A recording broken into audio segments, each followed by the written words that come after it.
এই একটি জঘন্যতম পাপ আমরা কখনোই করব না।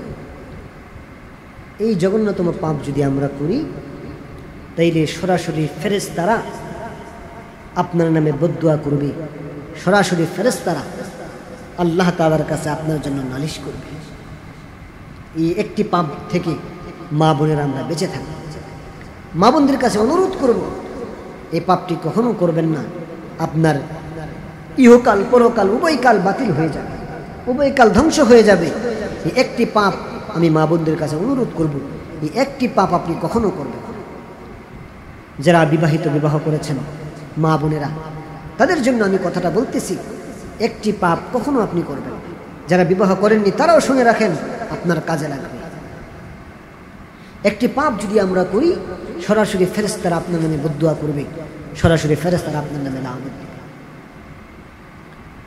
হাদিস শরীফের মধ্যে আসছে, কোন স্বামী যদি তার স্ত্রীর প্রতি রাগান্বিত হয়, তার স্ত্রীর প্রতি ক্রুদ্ধ হয়, তার স্ত্রীর প্রতি মন খারাপ করে, তার স্ত্রীর প্রতি অসন্তুষ্ট হয়, কোন স্ত্রী যদি তার স্বামীর প্রতি রাগান্বিত হয়ে যায়, তার স্বামীর প্রতি নারাজ হয়, তার কোন স্বামী যদি তার স্ত্রীর প্রতি রাগ হয়, রাগান্বিত হয়, নারাজ হয়ে যদি রাত্রেবেলায় কষ্ট পেয়ে যদি রাত্রেবেলায় স্ত্রীর থেকে অন্যদিকে ফিরে ঘুমায়, এই দৃশ্যটা আল্লাহ তাআলার কাছে এত অপছন্দের, এই দৃশ্যটা ফেরেশতাদের কাছে এত অপছন্দের। কোন স্বামী যখন রাগ করে তার স্ত্রীর সাথে রাগ করে অন্যদিকে ফিরে ঘুমায়, তখন সরাসরি ফেরেশতারা আল্লাহ তাআলার কাছে ওই নারীর নামে বদদুয়া করতে থাকে।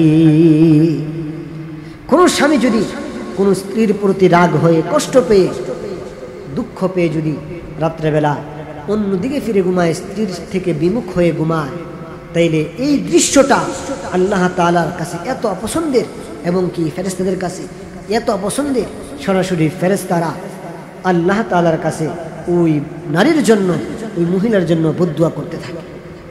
কাজী মা বোনদেরকে আমি অনুরোধ করব, আপনার স্বামীর অন্তরে কখনোই কষ্ট দিবেন না।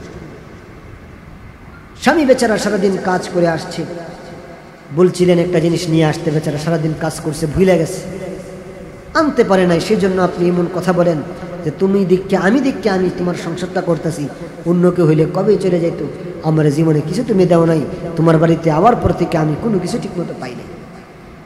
একদিন উল্টা পাল্টা করলে মা মহিলারা এমন কথা স্বামীকে বলে, স্বামী অত্যন্ত কষ্ট পায়। কাজে আমি মা বোনদের কাছে অনুরোধ করব, মা বোনেরা আপনারা কখনোই স্বামীর মনে কষ্ট দিবেন না, স্বামীর অন্তরে আঘাত করবেন না, এতে আল্লাহ তাআলা অত্যন্ত রাগান্বিত হয়, ফেরেশতারা আপনার নামে বদদুয়া করে।